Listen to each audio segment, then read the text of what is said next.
final match. It's the final day of this week. Week number 5, is it, Lorinda? Week number 5, last week of the Swiss next week. Looking forward to that. Starting to rattle through it now, aren't we? Getting rid of a few of the teams now as well, which I know you love. Wait, don't say I love it. You love it. Yeah, you were trying to get me. You know I was about to say it anyway.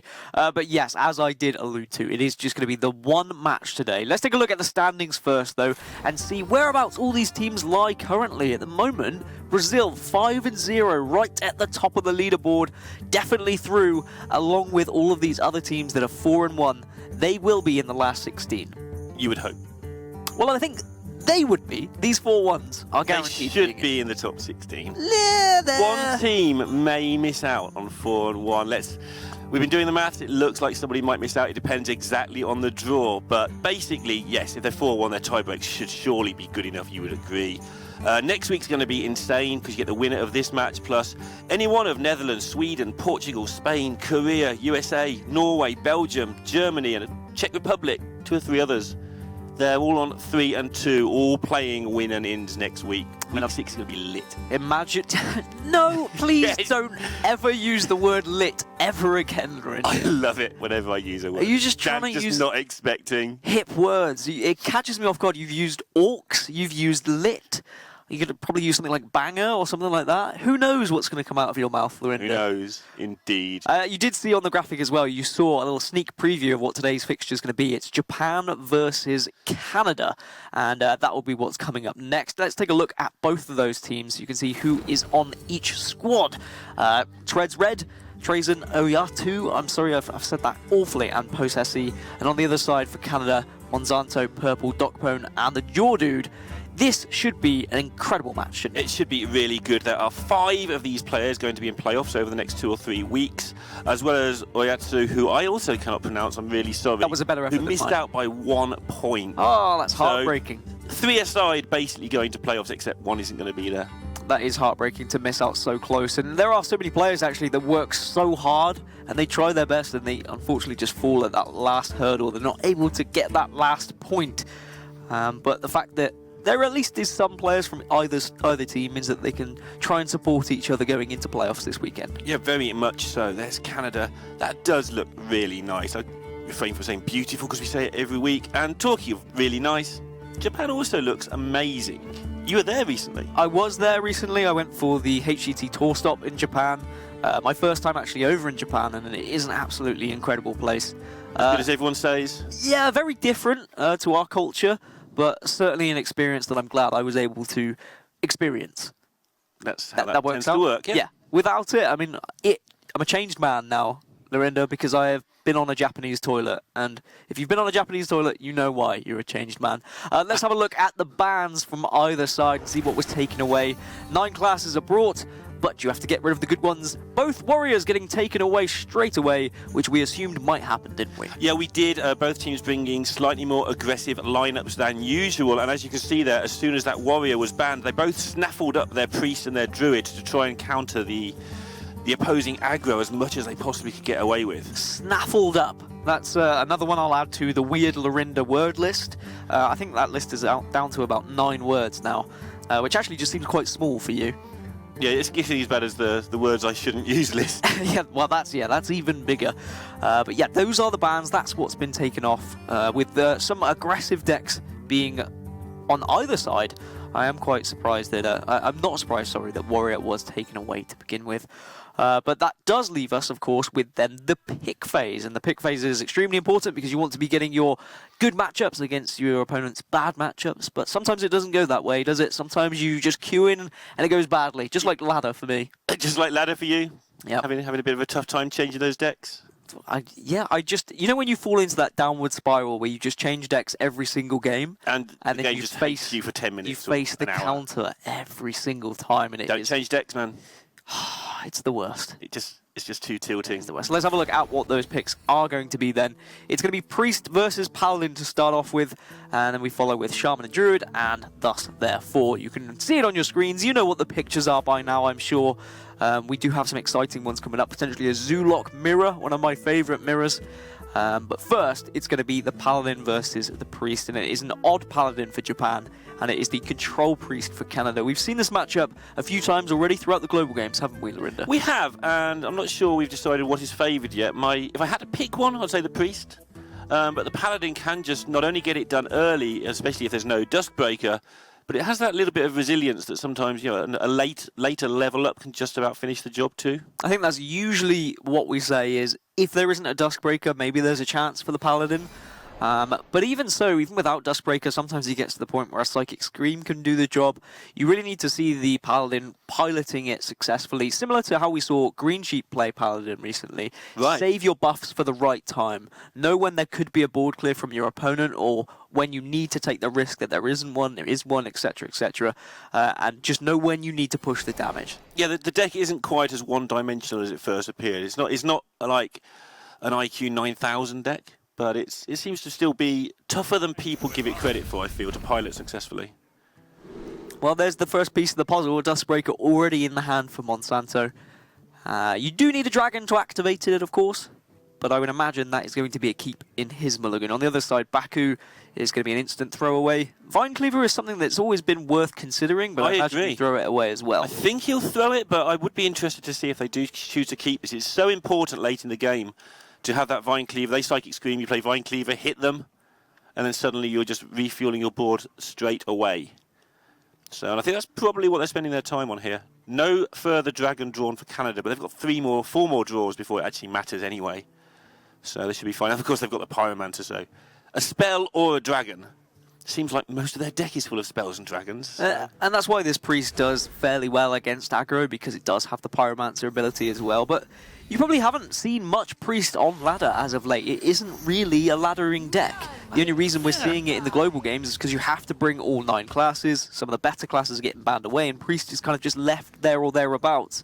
But it does have some good matchups. In this particular meta, we've seen it find victories where maybe you wouldn't expect to see them. Yeah, the second you start banning away half the classes, then Priest can sort of go pretty crazy against the others. Really good looking start here for Monsanto though. Having the Pyromancer and the Shield just to clear up an early board, and then how he manages these Dust Breakers is going to be interesting to me. Because we have seen people not be able to control the Paladin if they get a little bit too carried away.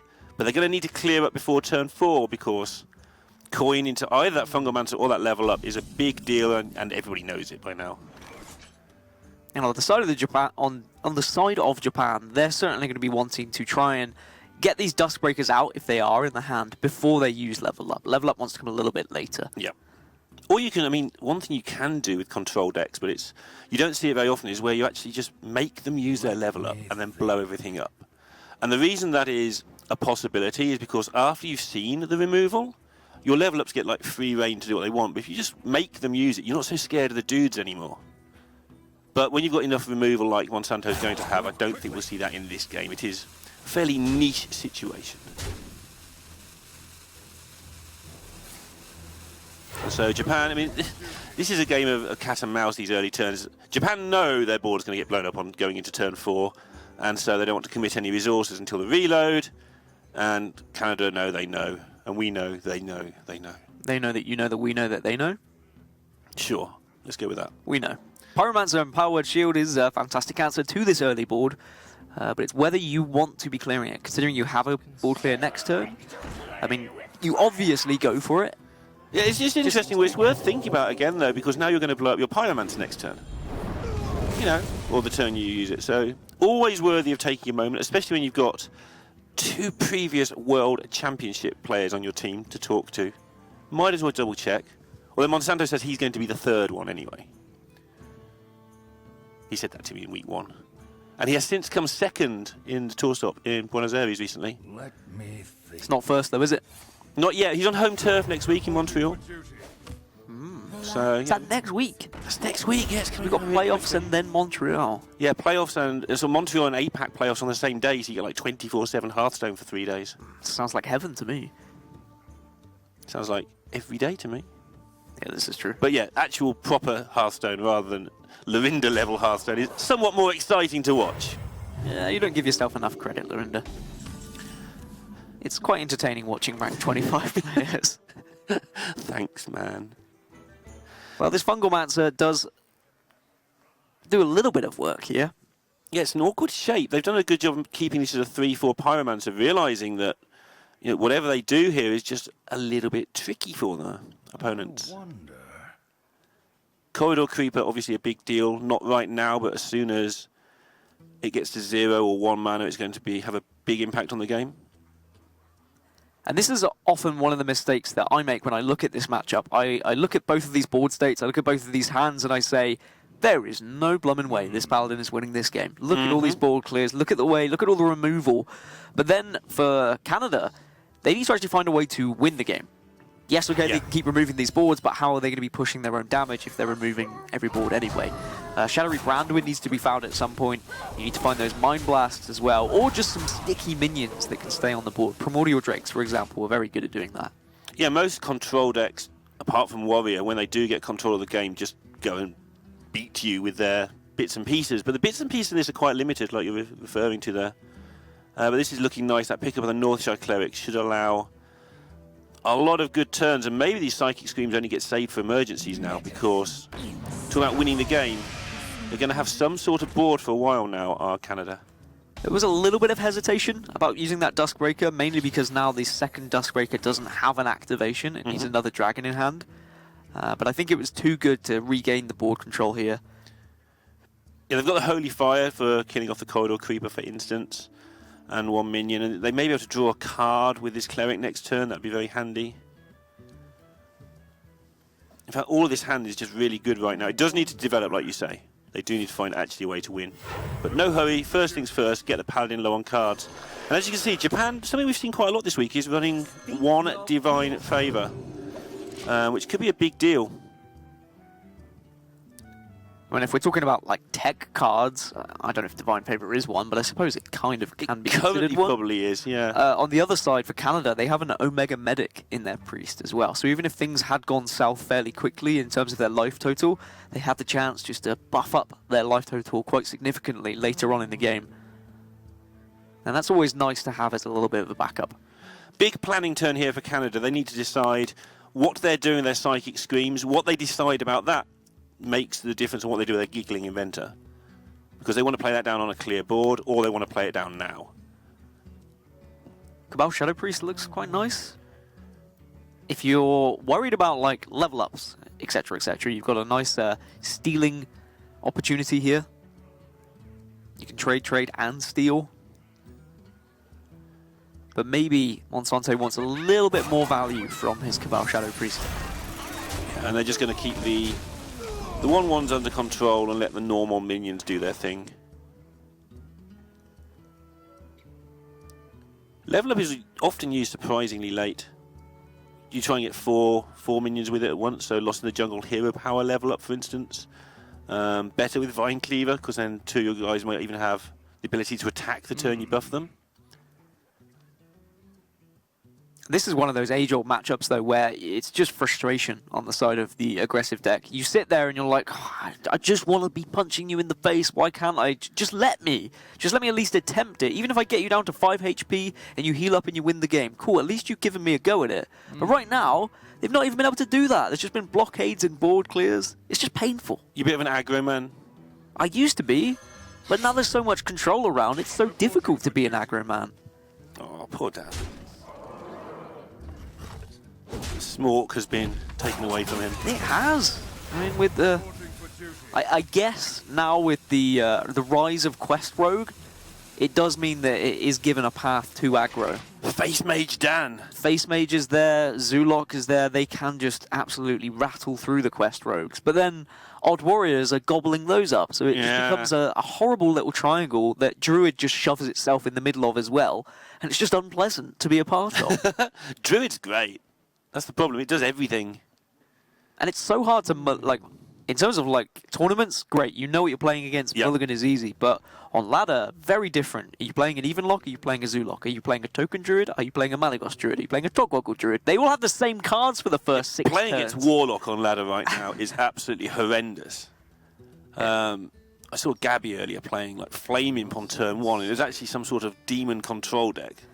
Was it one of those like early game play all the like zoo stuff, and then later Yeah. on it has all the control stuff? So you sit there, you go, I'm winning this game nice and easily, killed off all his stuff, and then there's a Void Lord appears. It's like, Gabby.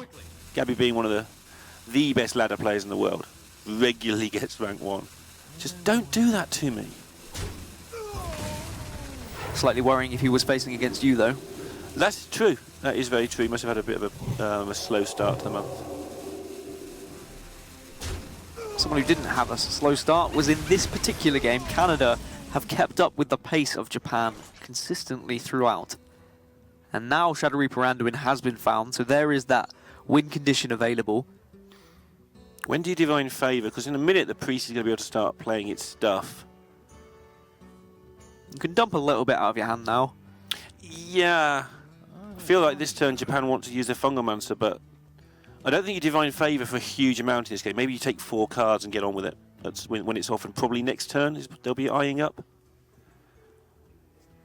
If it wasn't for the fact that Fungomancer was so strong, I'd think they'd be eyeing it up this turn, but it's just a really good play right now. Yeah, and you may not be presented with a similar opportunity with 2 minions that can actually attack this turn that can be buffed up, because the Priest does have such a good hold on being able to remove stuff.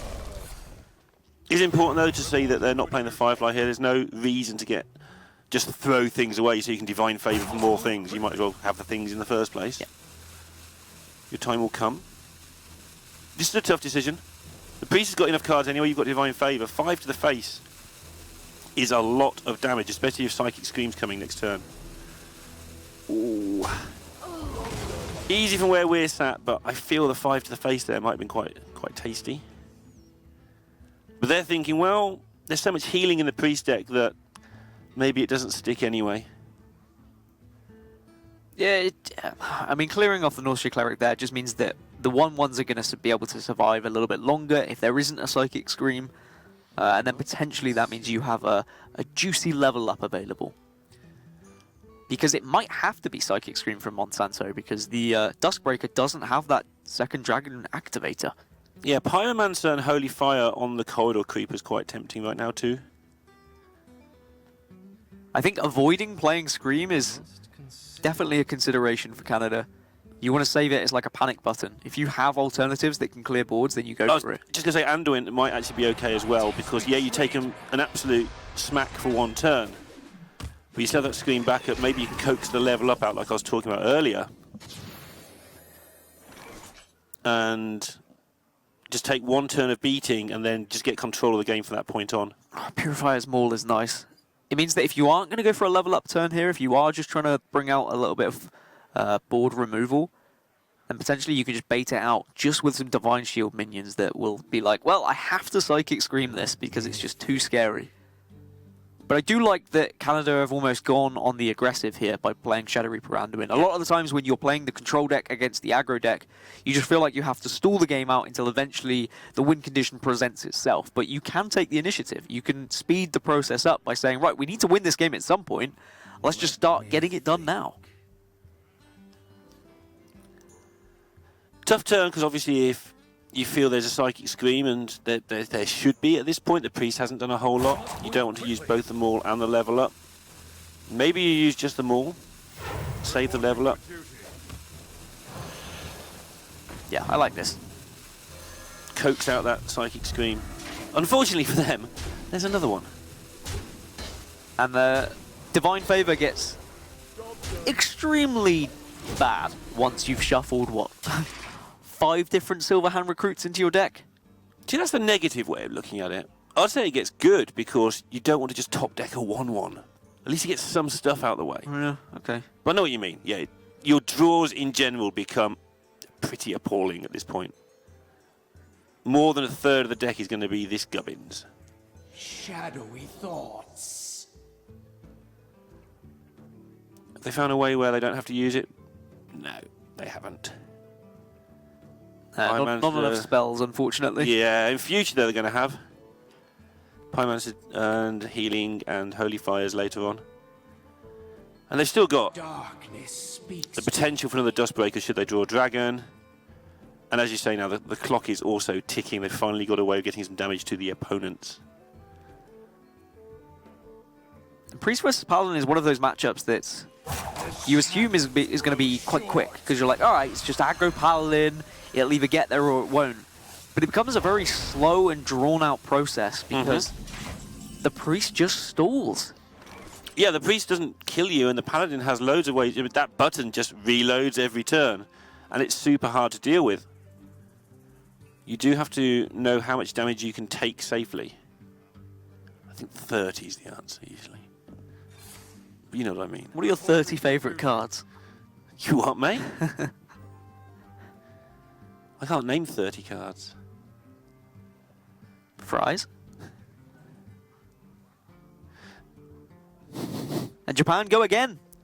They say, all right, I'm done. we refill. But they're slowly running out of resources. So Divine Favor, they're hoping not to be drawing all of these 1/1s. But like, again, you can look at it as the glass half full, I presume is the way you're looking at it. I'm looking at it half empty. You're looking at it half full. Am I? Yeah. No one's ever said that to me before. Thank you so much. Well, Vine Cleaver is a good start. There's one recruit. There's Baku. All right. That's done okay, I'd say. Okay. You're making I must stop doing that screeching sounds screeching noise. again. Where it sounds like a little raptor. Nice little raptor. But now this Pyromancer can be put to work. Yeah, especially with the Acolyte of Pain to draw some cards while you do the work. It's always nice. Now you've seen the Divine Favor deck lists are open, so no harm in filling up your hand. And one of the benefits of playing in a tournament like this is they probably do have the deck list in front of them. Yeah, you should imagine. I don't think there are any rules against that. It's somebody's job on the team to say this has been used, and they're probably just ticking them off as they go. And when it comes to live tournaments, it's slightly different. Some tournaments you're not allowed to have pieces of paper in front of you.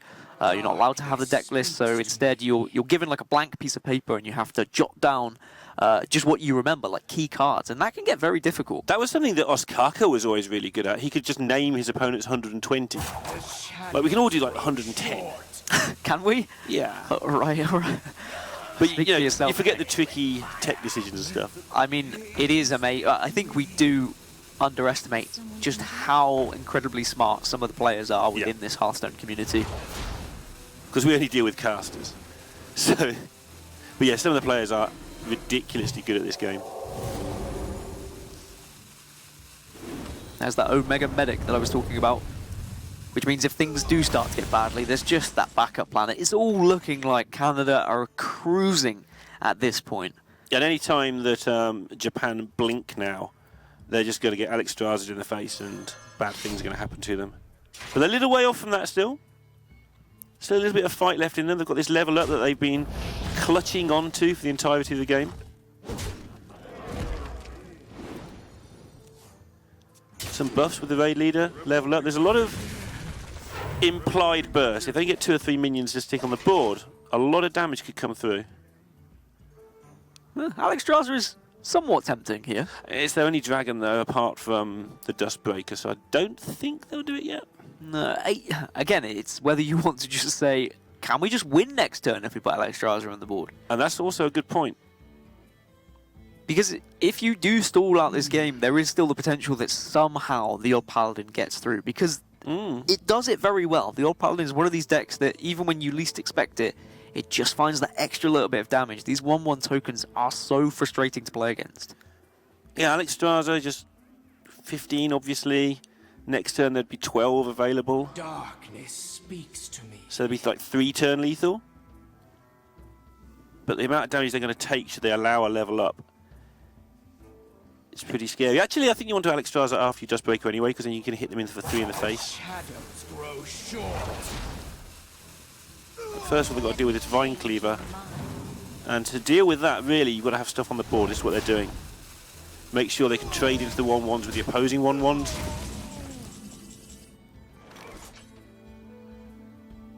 And Japan are just keeping up, but they're not getting anywhere. And it's highly likely they will. But maybe they're thinking that Canada's hand is just full of, as you would say, gubbins. Yeah, I would say that. But, I mean, with 9 cards left... Yeah, what can a priest have that isn't good at this point? Exactly. Double Twilight Acolyte. Maybe that could be useless. Twilight Drakes. I guess they're not that great currently in this matchup. Sure. So that's 4 cards out of the 18 that are hanging about But then somewhere. we're looking at the cards we can't see are Primordial Drakes. Yeah, Mind Blast isn't much use in terms of what's trying to happen right now. Obviously, it'll be useful in about 2 turns' time. Japan giving this a real go. Move quickly. Reporting for duty. And this is where the Vine Cleaver is so handy. You can just set up a scary-looking level up every single turn. That's what they're doing here. But now this Dustbreaker looks really tasty. In fact, you can trade in both of your 1/1s to the Divine Shields. You still have a minion that sticks, and you can weave in some hero powers as well if you would like. Yeah, and I think they would like, because this is the way you can lose this game. You can play this matchup from the priest side and lose and wonder what you did. Like, how did I lose? How did I not run them out of resources? But as you can see, actually chipping away when the level up hasn't been played is a tough process, because every single turn you've got to clear off most of the dudes. We'll see a Twilight Acolyte played here just as a minion, just for something to trade into more dudes next turn. Well, in that case, you could just play the Omega Medic. I mean, you get 10 healing from it anyway. Sure. So just losing the 1 isn't going to be that different. And now, like we were saying earlier, well, I was saying earlier, you could go aggressive, you could play Alexstrasza, but you can see how Canada approached it instead, where they haven't even had to play Alexstrasza, and they've got their opponent down to a similar health total. Yep, lethal setup for next turn. Obviously, if these minions go unchecked, Righteous Protector would actually be really annoying in terms of slowing that all down. But even so, sound like Chain Gang. Yeah, Chain Kang, Ziliax, and Righteous Protector, they all are a little bit annoying.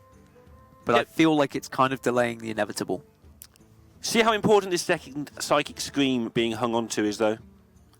Without that, Canada might actually feel a little bit under pressure, even though they're on 30. Because when Paladin does stick a board, it kills you in 2 turns. Yeah. It just doesn't do it very often. Let me. And as soon as a Stonehill Defender has been played, you know that that is equally as scary as a potential level up. Because that could be Sunkeeper Terran. Yep, and often is. It's the reason it's in the deck, in fact. So, they're going for it. They've seen 2 Dustbreakers and 1 Psychic Scream. It's a good time to go all in. There's still 8 cards left in Canada's deck. There's a good chance one of them isn't the Psychic Scream. However, it is. It is. And they can also ping Japan down to 12, which would set up lethal going into next turn. With the Holy Fire and Darkness Mind speaks Blast to me. and a ping. So yeah, ping the face, stick them onto lethal next turn. What they're going to do? Nothing. Yep, no target for Ziliax, because it is only rush, it isn't charge. It's a 1/1. Yeah, no targets. That's horrible when that happens. So it means that probably if you're on Japan's side, you're just going to be putting Baku on the board. But I think at this point you know. 7 cards left in your opponent's deck. There's 2 Holy Fires, there's 2 Mind Blasts. It's pretty scary. Unity. Precision. Very well worked here by Monsanto and by Canada. And taking a 1-0 lead in this last match of week number 5. Yeah, and it's what we expected after looking at the opening hand from Monsanto. There was the potential chance that they didn't draw their removal early on, and maybe, just maybe, Japan were able to overwhelm them with early pressure, but that was not the case. Canada looked comfortable throughout. They did not once look like they were even struggling, and a very well-piloted game indeed. And I'm sure they will be delighted to start this series off 1-0 up. As things start to get a little bit more tricky, I'd say that was one of the better matchups for Canada. Things now, though, is a little bit different. Let's take a look at the matchup and see what is going to be coming up next. I believe it's going to be Druid versus Shaman. So it is the Druid available for Japan, and it is going to be the Shaman available for Canada. Do you know the archetypes for these two? It's a token Druid for the Japan team, and it is the Good Shaman, Tempo Shudderwock, I know you prefer to call it, for Canada. And this is not a good matchup for the Shaman. It can definitely win this game. It's something that if the Druid doesn't get a quick start, the Shaman, this is the difference to normal Shadow Walk, it can just hit you with its stuff. Yeah, the scary thing about playing against Token Druid is that you get aggressive, you build a board, and then suddenly they do Spreading Plague, and they use Soul of the Forest as well, and it just all gets a little bit scary because you're like, how do I deal with this double board? You can't. Then they use Savage Roars, and you're just dead. But what you can do is sneak down a corridor creeper. So you can go wide early and then sort of narrow it in before the Spreading Plague. Yep. Sneak down a corridor creeper and start evolving it into something pretty nasty. So you're never very wide, Spreading Plague can't keep it cleared, and you just hit them with something nasty twice and win the game. And that does mean that the Token Druid has to actually draw its cards as well. I've seen the Token Druid just not find Whispering Woods, not find Spreading Plague, and then just die on turn 7 or 8. All right, Neil, whilst we're waiting to get these players ready, it's fact time or urban myth time, whichever way you want to look at it. Don't put yourself down, just call them fact. Okay, and I'll call let them chat fact. decide. I'll let everyone else if just they're facts moan or about not. it later. So we'll go with Japan. Okay. Did you know, Neil, Japan is home to the smallest escalator in the world? The smallest escalator in the world. Mm-hmm. How small is it? It's only 5 steps, which is 32.8 inches. Why? It's in like... Is it for like small animals? It's the bottom of a department store. I think the department store is called like Home or something like that. It's in Kawasaki. I don't like people who use that escalator. They'd So get in the instead of way. going They'd down 5 stand there. steps- They wouldn't stand up. Do you reckon there's still a fast lane? Because you know on escalators there's a fast lane where you walk down Well, and there's supposedly. the lazy lane where people just stand on the right. You know, it's like people who get on like elevators on the 2nd floor and go down when everyone's going for breakfast and everyone's come down like 100 floors and someone goes, I can see the stairs, but I just got to press this button and hold everybody up for 30 seconds. That's me. That's you. Yeah, You're one of the 2nd floor people. I always take the elevator. All right, a Canadian fact then. Supposedly Hawaiian pizza wasn't invented by a Hawaiian man. In fact, it was invented by a Canadian man. So what's on Hawaiian pizza, Dan? It's pineapple. And So maybe the Hawaiians invented it and blamed Canada. seems like a safe thing to do. Of course, you know, the pineapple thing. But yeah, 1962, Hawaiian pizza was supposedly invented in Canada. So if you hate Hawaiian pizza, which a lot of people do, blame Canada. Yeah, maybe Canada invented it and tried to blame Hawaii. Yeah, why would you call it Hawaiian pizza? Maybe they've just got a grudge. Is it just because it's like a bit fruity and Hawaii is like all could be. fun and parties? happy and yeah, it's a nice place. Could be that. Could be. Maybe Right. maybe they can't grow pineapples in Canada because it's too cold. But those are my facts. Do you like them? I always like your facts, Dan. They make me happy. Do they? Yeah, Okay. because I realise there's somebody doing something even sadder with their life than I am. Yeah, I don't really know how to respond to that because it's just true. Your life is pretty miserable. All right, well, let's get back to Hearthstone then. Yeah. Token Druid versus the Tempo Shaman. I've played this matchup on both sides. I have felt that as the Token Druid, if I can find Whispering Woods on turn 4, I feel like I'm in a comfortable spot. But the Tempo Shaman can have Lightning Storms, for example, that can punish you. And you do need to sometimes save your resources as the Token Druid, because if you kind of burst everything too early and you don't have anything to play Soul of the Forest on, suddenly you are feeling pretty sad that you can't respond to the early game. And Electra is a big deal here because you go Electra Lightning Storm after they do the Soul of the Forest naughtiness. You can just clear both boards. So the normal way that Token Druid wins doesn't quite apply. They have to really work to stick their board. Interesting to see what the Jaw Druid actually keeps here. I think you keep Keleseth.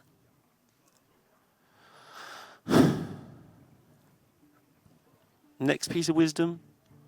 I mean, you asked me what you're interested. I think he does.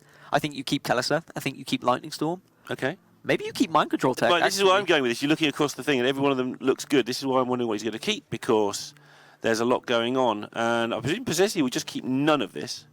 I don't know if that's already been thrown and given back to him. Oh, it's not green anymore, so Yeah. maybe it has. I think it's been given back. So it's not great. But at the same time, having Soul of the Forest available is nice. And it looks like Canada are going to be keeping everything. I like it. I like it a lot, but keeping Hagatha was something maybe I wouldn't have done, but I certainly looked across those cards and thought this is just a nice hand, and that helps so much. I think the games where this Shaman deck can falter against any opponent is the games where it doesn't draw its evolve effects. But this is a beautiful looking start. So, says the guy, yeah, he's got Keleseth in hand. Of course it is. Yeah, unfortunately, Chain Gang drawn before. Yeah, should have coined it out on one, Dan. Yep, should have. Punished. Oh, there's Whispering Woods. All right, this is nice. But we are going to see something. We're going to see what kind of playstyle Japan want to go for. Yes, we're going to see something. I saw you look at me like, oh, are we going to see something? Yes. But what I'm interested to see whether they just go Whispering Woods on 4 and say, all right, if you don't have Lightning Storm, then we play Soul of the Forest afterwards. Or if they save their resources for a little bit later, maybe for a Plague into Soul of the Forest. And they had to think about that on this turn, deciding whether to hit Keleseth twice or not. Because if you're Whispering Woods, you might not want to hit that Keleseth. Also, sometimes you'd be tempted to nourish for cards here, but you might also be tempted to nourish to 8 mana and just go Whispering Woods, Soul of the Forest. Canada 4 keeping will be a bit scary for Japan, because that Electra Lightning Storm combo could well be present. Shudderwock being picked up is interesting. It's not the game-winning card it can be against some decks. It just usually just makes a whole wall of Shudderwocks and then evolves itself into something that isn't a Shudderwock and misses everything else. Has the Yogg rules. But even with the amount of removal that's available for Canada right now, you've got Hagatha, you've got Lightning Storm. The scary factor about Token Druid is if they do get that perfect board of Spreading Plague into Soul of the Forest, you can only clear, usually can only clear one of those boards. Yep. And then suddenly they have a flooded board of 2/2s with Savage Roars potentially in the wings. One thing you can do as the Shaman when you have the MC Tech in your hand is not worry too much about going wide. Can we appreciate that they did get another Sauron Gang, by the way? I was finding that amusing. But yeah, it can be difficult. That's why they kept so much removal. But again, looking for that Electra so they can clear 2 at once. And that's why I feel just nourishing straight up to 8 ready for next turn here is so good. But they are taking a lot of damage, and this Unstable Evolution can go crazy here. Because each Chain Gang is worth 4. Yeah, I mean, evolves into a 5. A 3/4 4-drop isn't bad. So the 5-drop isn't going to be that much better. But the 6s. Yeah, that's when it starts to get juicy. And you can quite often get a charge minion. Like one of the things that works really nicely is when you... Yeah, Jordi is finding this hilarious because he's going to evolve it anyway. Is when you get a charge minion on your route to getting a really good card later on. Just chip in another 4 damage somewhere along the route. So he's going to evolve the 2/1 before attacking with the 3/4s in case he gets some sort of buff. Stand ready. Nah, keep going. Yeah, you usually have a good idea of how many times you want to evolve each minion. Keep. Yeah, you keep that. That's an 8/8 that can slam to face. It's like a game of stick or twist at this point. Yeah, it is a bit. Hit me again, dealer. I think you're okay with an 8/8. I mean, yeah, it freezes itself, right? After Still it 8 though, I attacks. guess. But then you can, I mean, yeah, exactly. The 8 damage is just so significant. What? Same again. Why? Why are these frost wolves just appearing everywhere? I don't know, but they don't want them. Ugh. That's not so great either. And you don't want to go to 7 if you can help it, but they haven't got much choice in the matter. Okay.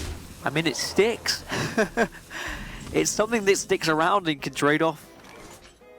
Spreading Plague. Druid has so much mana so often. 8 versus 5 right now. Do so much more with their stuff, but they've got to decide whether they want to go for the Whispering Woods, Soul of the Forest. But they only have the 1 buff effect in Branching Paths, and that might put them off. I mean, if you go for Whispering Woods into Soul of the Forest, you're staring down 14 damage on board. Yeah, exactly. That's terrifying. So then maybe you have to use Malfurion, or you have to use Spreading Plague. But Spreading Plague doesn't hang around for long. You see, it's just going to get chewed through. So maybe it is Malfurion. Malfurion also buffs up the Spellstone, and the Spellstone can then be removed to... can be used to remove the 3/4. Oh, you could go Malfurion, actually, because then next turn you can go Giggling Inventor and maybe sneak down the Whispering Woods or Soul of the Forest that way. You've only got to withstand the 8/8 once. Well, for now.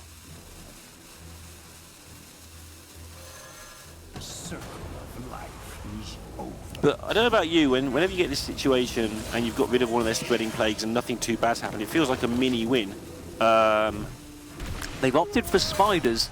That's brave. That is very brave, because that can just be removed comfortably from Canada with their Lightning Storm if they would like to use it that way. Yeah, I don't know if they would though. Isn't it a bit whiffy? You're expecting if this gets Lightning Stormed, then you can do your thing that you do. But what thing do they do? If you like your Whispering Woods, because the 8/8 will be frozen, you can safely do the Whispering Woods shenanigans. But Lightning Storm would just drop a mind control tech. Or just drop a Tar Creeper. Yeah, it depends. Keep the mind control tech, potentially to steal a Giggling I guess and an Annoyatron a little later on. Yeah, and they're going to call the bluff and just push for this last bit of damage. We've got the Lightning Bolt in hand for an extra 3 should Japan go too far here. Oh. Just looking to see if there's any silence effects in the deck for Canada. Canada. Usually, but no, can't see one. No way of silencing the 8/8 to make it attack next turn, but it's still an 8/8 body on the board that will be able to attack at some point. Okay, so filling up the board and no Hagatha available. Giggling Inventor might buy some time. Yeah, it will certainly unfreeze your 8/8. The hard bit here is knowing how much gubbins you are up against. How much do you think that Japan can do next turn? If you're just playing Giggling Inventor, you are only going to be removing 1 minion off your opponent's board. If you play Mind Control Tech, you can essentially remove 2 minions off the board, which is significant in terms of the, Soul of the Forest value. But Giggling is a better defensive option. Plays around double Savage Roar branching paths, for example. Yeah, next turn you've got your Mind Control Tech and your Lightning Bolt in conjunction to try and force the 8/8 to face.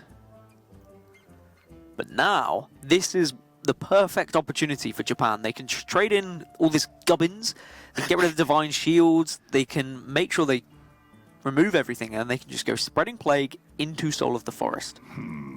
Yeah, and that's going to be pretty juicy.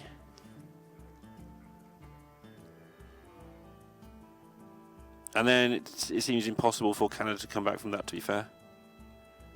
Yeah, I mean, they have Hagatha, which can deal with a potential Soul of the Forest board if they were able to remove the 1/5s first.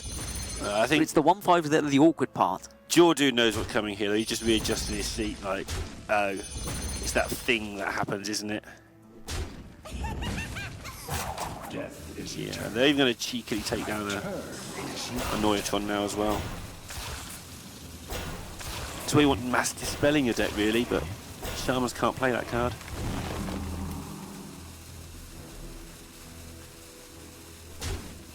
I mean, the good thing for Canada is that there isn't double Savage Roar available for Japan, for example. The 1 branching path, albeit scary, is not scary enough to represent lethal just yet. However, with Ultimate Infestation available next turn, they're going to be drawing closer towards Savage Roars or another branching path. Yeah, I'm wondering if you have to Hagatha here, horrible though it looks, and just sort of injure the board. Take what you can out of a couple of these minions. You probably get rid of a couple of the 2/2s and Hagatha the rest away. Maybe you leave your opponent with only 3 or 4 minions. Yeah, so you can trade off against the Annoyatron quite comfortably. You can then kill off 2 other 1/5s, then Hagatha. So then you're only leaving 3 1/5s on the board. You can also MC Tech, which just gets rid of 2 minions effectively, because you're killing the Soul of the Forest one as well. And because you've done this, you can Shudder Walk next turn as well, and steal more things. So Hagatha into Shudder Walk over the next 2 turns might be cool, because you get those battle cries twice.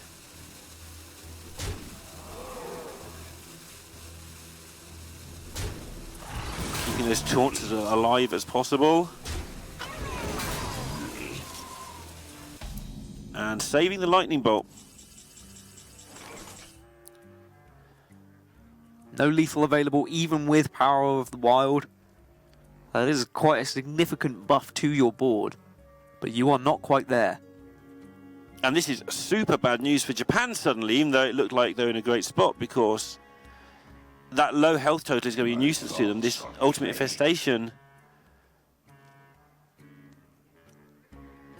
will, of course, give them a reload, but have they got the time for it? Because they've got to really watch their own health total.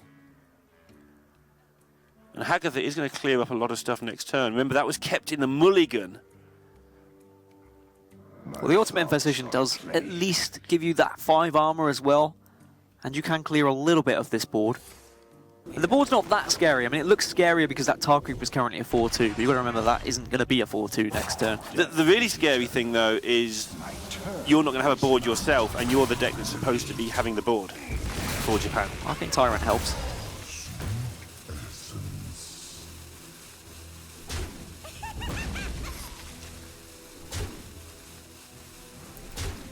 Everybody starts looking for Hagatha lethals. It's not there, though. Oh, another mind control tech is disgusting.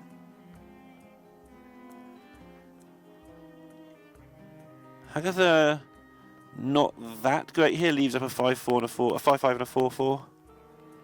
You do get a lightning bolt to get rid of one of those, so it only leaves up a 4-1. That's pretty good. Or you can go down the mind control tech, hang around for a turn, and then Shudderwock route, but that seems like it's a little bit dangerous. I think it's a little, yeah. I mean, it looks good at first, the mind control tech, but if you hit one of the 2-2s, then suddenly it's not as appealing. So I think Hagatha just looks too juicy. Yeah, and the lightning bolt will do good work here.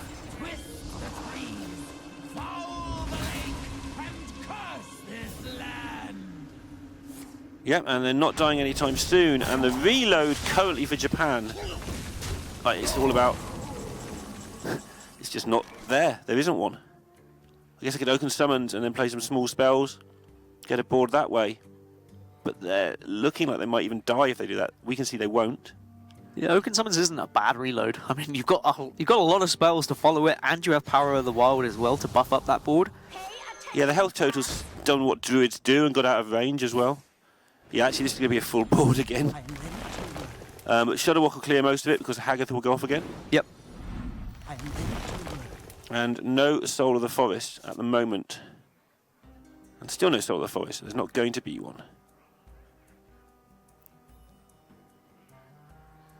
And you can see how like back and forth this matchup has already been. Yeah. That's why it is so tough to play against Token Druid. Because even when you think, oh, well, I've dealt with everything, we should be in the clear now, they do build a board again and again. Shudderwock's going to have another MC Tech steal, and it's going to go blowing things up with her, depending on the ordering. Yeah, it will also have some Gigglings, some Annoytrons. Hagatha. It's not much. It'll make some more Shudderwocks as well. Yeah, actually, yeah. 2 more Shudderwocks. So it's going to be a really wide board of Shudderwocks. It's going to be like, what, 3 or 4 7-4s by the end? Oh, and they've that's the stolen perfect teachers. deal. Oh, that's really nice. Oh, goodness. I love this deck. Have I ever mentioned that before? Maybe once or twice. Well, I think the best thing for me, Neil, is we had a debate about this deck and what we should be calling it. And I was saying, I think it's Tempo Shudderwock. I think it's pretty good. You were right now. saying, maybe it should be called Evolve, because you never win with Shudderwock. Yeah, and they wouldn't have had they not evolved an 8-8 and such like earlier. Well, Well, you can Shudderwock call is- it Tempo, but I feel like this was good. It was good indeed. And it is in a fantastic spot. Can Ultimate Infestation save you? 7, 14, 17, 18, 19 left on the board. Yes, Ultimate Infestation can save you. But Wind Fury being available does slightly change things. Yeah, flying Shudderwock just sounds like something you don't ever want to face. It's still not quite there, though. Is it not? I mean, if you Ultimate Infestation, one of these 7-4s, you go up to 27. And it's 26 left on the board with a Wind Fury. They've got 2 draws from Hagatha, it'll be alright. You can give it double Wind Fury with Electro, right? Is that how that works? No, it's not. No, it's not how it works. You've got a lot of outs though. Shaman has a lot of diddly spells that don't do a lot but will help you win the game. You just need 1 Lightning Bolt. Or another Wind Fury.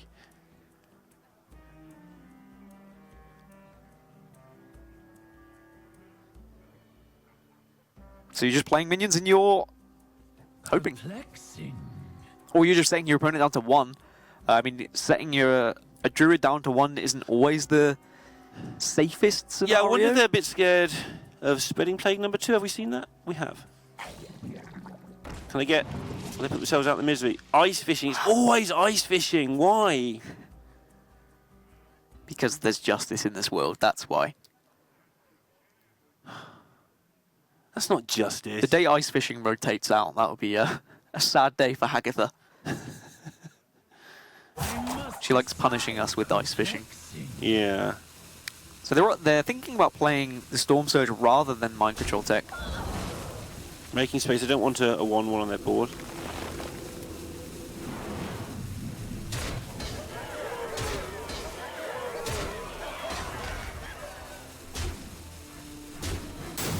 Alright. Bang. Swipe's gone. Swipe's gone, no Plague available either. Double branching paths can get you up to a decent life total, but then you're just... How are you going to win at that point? So you've got to giggling to just not take damage from everything before you even start. You're still facing down 14 from the super walk. A tangled web. Yeah. And like you say, I mean, they can afford 1 branching path. They still do have double savage or branching paths for plenty of bursts later. But Yeah, this just puts you out of range. does Hex alter that? Hex, I think you're still 1 off. No, you're okay with Hex. Yeah, Hex gives you 1 less attack needed, so you get the 4/4 in as well, or the other 7. Yeah, so you get 21 available. So that should be Canada just pushing this one through now. And Japan not able to get through with their token druid. I mean, we were saying that it should be a nice matchup for the token druid, but Canada saving that Hagatha from the mulligan. Yeah, that they kept in the mulligan. It's important. I agree. I mean, they kept a full mulligan, and it worked out really nicely for them. A great analyzation of the matchup from their side. You saying analyzation isn't a word? Is that what you're trying to say? I didn't say anything. I just raised my eyes. I think analyzation is a word, isn't it? It is now. Oh, well, I can make up words. I have that power. Canada 2-0 up against Japan. But it is a shame. Token Druid gets put to bed. I like good shaman. There's a lot of Token Druid that's being brought to playoffs this weekend as well. Yeah, surprising amount of it. So it'll be interesting to see how that goes. That'll be on this channel starting on Saturday morning. Yes, it will. Saturday morning, it's going to be some great Hearthstone. Speaking of great Hearthstone, we've got more coming your way. But first, we're going to go for a short break. When we come back, though, we're going to finish this series. Welcome back, everyone, to the Hearthstone Global Games. It's Canada versus Japan, and currently it's a 2-0 lead for Canada. I've already started arguments with my wife, apparently. She said that apparently the world's shortest escalator is not in Japan, she claims. So where does she claim? She claims it's in London, but I've been to that escalator. It's not. She says there's a 4-step one, apparently, in London. But they're bigger steps. Well, I think it's a 6-step one. Oh. So I still think it is Japan. But I don't know. Tweet me. Google it for me. Find out. I'd love to hear your opinion on where you think the shortest escalator in the world is. What's the point in having you here if you're telling everyone else to Google things for you? Because it makes things more fun. Togwaggle Druid versus Hunter. Just go and Google it. Yeah, Google it. Find out which one's better. Let Neil know. Do you know? They're both better. They're both better. Togwaggle Druid versus Death Rattle Hunter is going to be the next matchup.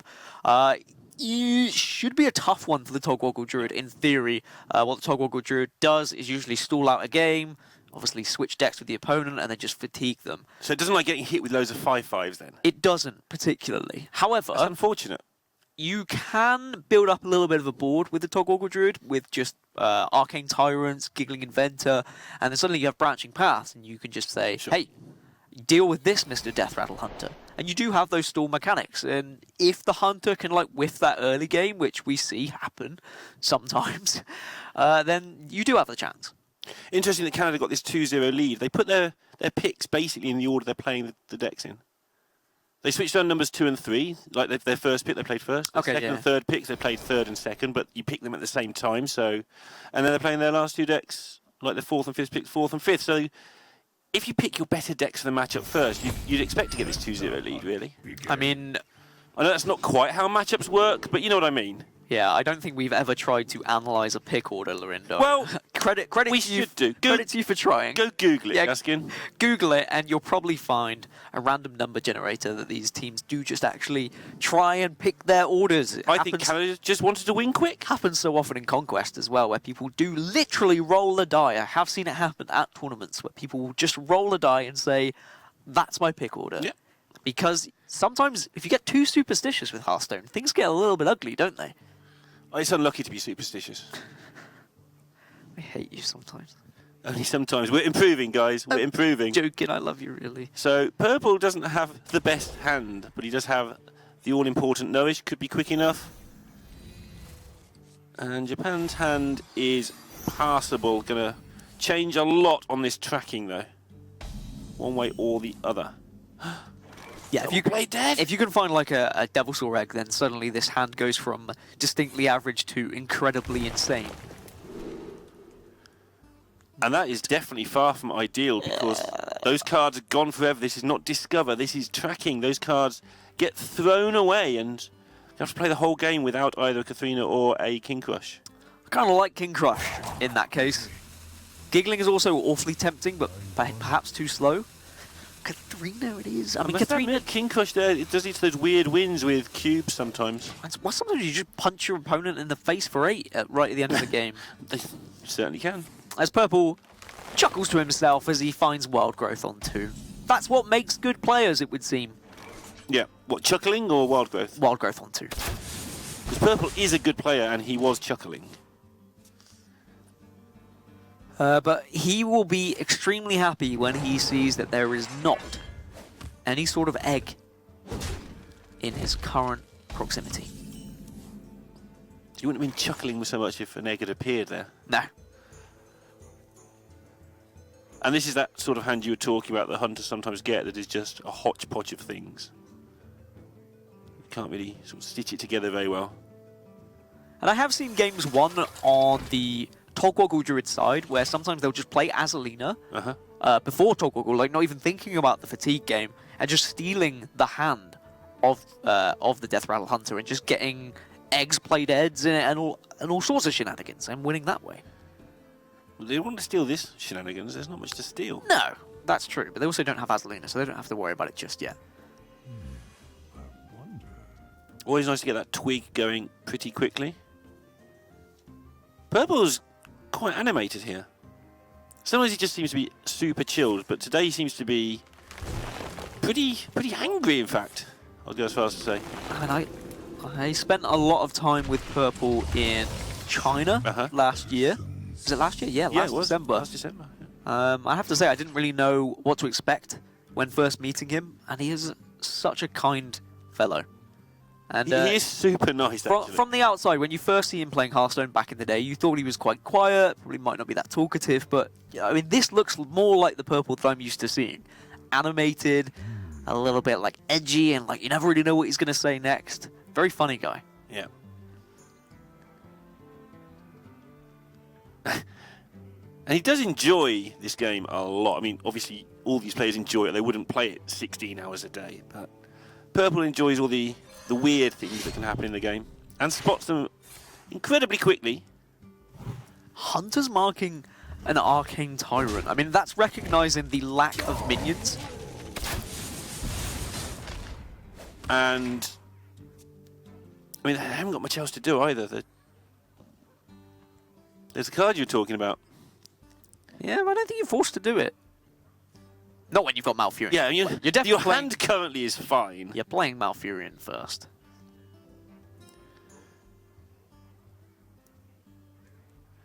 What to do? I'd love to just be able to hear what this conversation's all about right now. Because I'm pretty sure they decided what they were doing about 30 seconds ago. I've just spent the rest of the time like talking about, I wonder what the cast is saying about us right now. No one does that. I mean, they're probably they're having a conversation of, well, where are the eggs? At this point, we were expecting to be on the back foot, suddenly staring down 5/5s charging us in the face. Instead, we're getting given all of this room to do whatever the hell we want. But unfortunately, what we want, there isn't much to do unless we can draw maybe an Ultimate Infestation. That's a good card, somebody told me once. Risky here, just putting some 1/2s on the board. Of course, these can be chomped up by a Rexar. Mm-hmm. And that would have been that discussion we were on about, because the Witchwood Grizzly is going to be pretty big when your hand is so low, which is really weird. You don't even think of Grizzly as a card against Druid, because their hand is always 9 cards. But actually, on this occasion, it just isn't.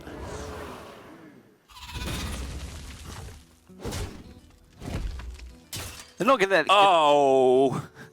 What? I'm just wondering if Purple's just going to tog, because the eggs aren't there. Just tog, slow things down. It's just such a Purple thing to do. Wait, what do you mean? So Just literally just make your opponents miss a turn. what? Just by having them switch back? Yeah. But then how do you win? You don't. My thoughts are You plague. hit them with Togwoggle once and it all goes to pieces. I think you've got time now that you don't need to make rash decisions necessarily. You can maybe make those rash decisions a little bit later on when you're forced into them, but they've got to do something. It's hard to not just play Twig. I don't think there's any weapon removal available in the Hunter deck. My thoughts There's are not. plagued. This hand is horrible because you can't do the... Well, the Azalina thing you've been talking about does not seem wise. The fact Purple is cackling away makes me severely wonder if he's going to just do it. I mean, you can go down the route of Azalina and then hope that there's enough value in the hand, but it's not nice. But they're just going to play Togwoggle. Yeah. Fair enough, Lorinda. Fair enough. Get ahead on the board. Make them just swap it back. Because if they don't swap it back, because maybe Japan say to themselves, well, how likely is it they've got Azalina and Togwoggle in their hand? Right. And then you can Azalina anyway, and you've just got some decent minions on the board to make up for this awful hand you had. I wonder. Basically. Yep. It's not the best of hands. But it's a tempo hand, and you're going to get some fruity-looking Hunter cards. Because they've not been played, so they're expecting to see King Crushes and things here. So now they're going to play Azalina, they're going to have a big-looking board, and they're going to have a handful of big minions. They don't know which ones, but they know it's something, because the Hunter hasn't done anything. Oh. They can wait a little bit if they wanted to. I was going to say Wait. Well, they could have naturalized their Tog to give their opponent more cards to steal more cards. That's a better hand, though. I mean, they're going to be drawing into still their own Druid cards. Yeah. Still their own buff cards, potentially, as well. I mean, how do you get the tempo back if you've got the same hand as your opponent and they've got a 5/5 and a 3/3 on the board? Katharina actually does something for Japan, but doesn't do something for Purple. That's a really good point. It doesn't do a lot, though, because they've got a Grizzly and a High Main in their hand and they've already lost their Crush. But you're right, it does do It's going to something. be a Grizzly.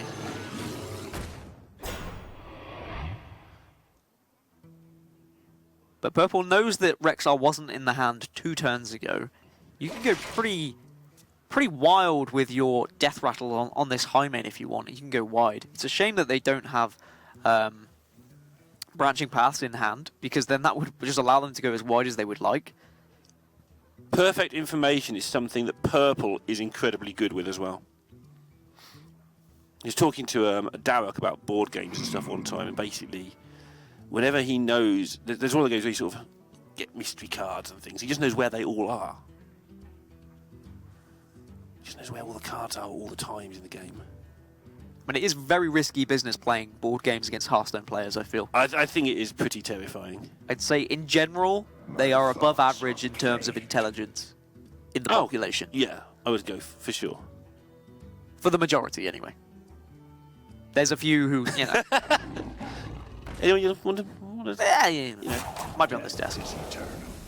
And not me. Turn is not. I like this. I like going wide. You have a chance next turn to either just get your Branching Paths, or you can Ferocious Howl into your Branching Paths. But also, what else are you doing at this point? Yeah, exactly. You've got to do something to try and win this game. It's not the usual plan for a Togwaggle Druid, but sometimes you do just have to try something else. Well, you're going to get a UI at some point as well. And just get more good stuff. Well, a lot of the Druid deck is just drawing capability, really. Sure. I won. That's fair. I mean, you do still have Floop left in the deck. Floop can be played after a Grizzly. Yeah, now you mention it, there isn't much else, is there? A Tyrant? Flute Tyrant's always funny. Oh. Those sound effects after 2 months are just finally starting to get to me. Or only just? Yeah, because I normally play the sound off. Oh, okay. I was going to say, getting to me after just day one. Hello, hello, hello, hello. Sounded like a dying robot. Yeah, Yeah, okay, fair enough. sounds about right. Very difficult here for Japan to withstand this onslaught. I mean, they can do it, don't get me wrong, but every turn seems to be really awkward for them right now. All right, well, UI's not so bad. Heard it's a pretty decent card. You've got UI, you've got your Twig activated as well. In Yep. a few turns, you're going to be able to make the most out of that mana. But really, I imagine the game plan has to be for Canada. Keep this board as wide as possible for as long as possible and draw those branching paths. Get that burst damage. Yep, I can't disagree with any of that much as I would like to. When do you want to UI? I mean, you can just do it now if you want. Try and get a Tyrant down. I mean, little does Purple know that this Katharina has nothing in it for the Death Rattle. Well, you say little does he know. Well, I mean, he's probably presuming Crush. He's expecting a crush, but maybe he's worked it out. Well, he's going to find out because they can deal with the crush now anyway. And they're going to get the good news it was tracking away. And somebody made that call. Purple acknowledged something there. Somebody said, I don't think there's a crush anymore. How do you make that read? I guess it's a 50-50. They played Katharina. Well, they knew Katharina was taken. What would you take Katharina over in that first thing? So you know it's not. You can eliminate all those other cards that Katharina could have been taken over. And maybe you come to the fact that Crush is the only one left. Because there's eggs and stuff like that you've definitely taken. They saw Katharina be played. They saw a Witchwood Grizzly and a Savannah Highmane in their own hand. They So saw they could another. just make a 50-50 assumption. They saw a Grizzly come from Katharina earlier. Meanwhile, I think Japan just die. They have a swipe and a flanking strike and a Witchwood Grizzly to try and stay alive. But I don't think it's enough. Witchwood Grizzly can just be gobbled up by Ultimate Infestation and all of the minions that are left on the board. It's looking good. I mean, and both of these teams are 2-2 in the Swiss. Yeah, this At the could moment, be the end for Japan. This is Japan's final moment. And Canada will be thrown into that shark pit that is 3-2 for the final week. Netherlands, Sweden, Portugal, Czech Republic, USA. How would that go down? USA, Canada. All of those teams, Norway, Germany, waiting. So Ultimate Infestation doesn't quite get you there, but Branching Paths does. Or get you close. But either way, at the moment, it looks like Japan's hand is awful anyway. Judging by how quickly Purple is playing this one, I have to presume he has seen a way through. Be trading both, you've got your hero power now, and that's going to be it. Canada finding a 3-0 victory in a very strange Togwaggle game, but sometimes you do just have to take the initiative and try something a little bit different, and you can see that Purple finds it somewhat amusing, because I do think that when you find a victory in a different way, it is somewhat satisfying in Hearthstone, isn't it? And I know that Purple is one of those players who likes to just scream, play the Togwaggle, when anyone else is playing the deck, even if it's completely wrong to do so. Well, in a matchup that generally, for me, seems relatively unfavoured, take that chance. You're already 2-0 up. I mean, go for it. Why not? I mean, it's one of those creative teams where Monsanto, another player who just likes to mess about. So, Because I think if they had just waited for too long, then potentially they just give the chance for the Death Rattle Hunter to find those eggs, to suddenly overwhelm them on the board, and they don't have the time to take advantage and gain the momentum that they did. I feel they knew there was roughly what the texture of the hand was. Obviously, they didn't know the exact cards, but they knew that, hang on, if we can get a 5-5 and a 3-3 plus an identical hand of this nature, we think that's good. We think we can push that through. Now, it looked like it was a chance there that it slowed down, but it didn't. And that was the point, that 5-5 and 3-3 just rolled through. And now that 3-2 bracket is looking extremely scary, but I believe we're going to have a chat with Purple. I think he is on the line. Purple, you looked... Are you there? Yeah, Purple, you looked pretty happy after that one. Are you delighted because you won 3-0? Are you delighted because you won in a very strange fashion with Togwoggle Druid? Yeah, I mean, on paper, that matchup's absolutely just terrible. I mean, HS Replay has that matchup at like 23%. So, yeah. Did you know that there was no crush there, or did you just take a chance at the end there on that 50-50? Had you worked out it had gone? Yeah, I mean, he didn't have a cube, so but we had a full clear on the swipe if he did have if he did pull out the crush, we could have killed the crush with the high main, so it wasn't like a giant deal. The only like question mark was like if the only question was if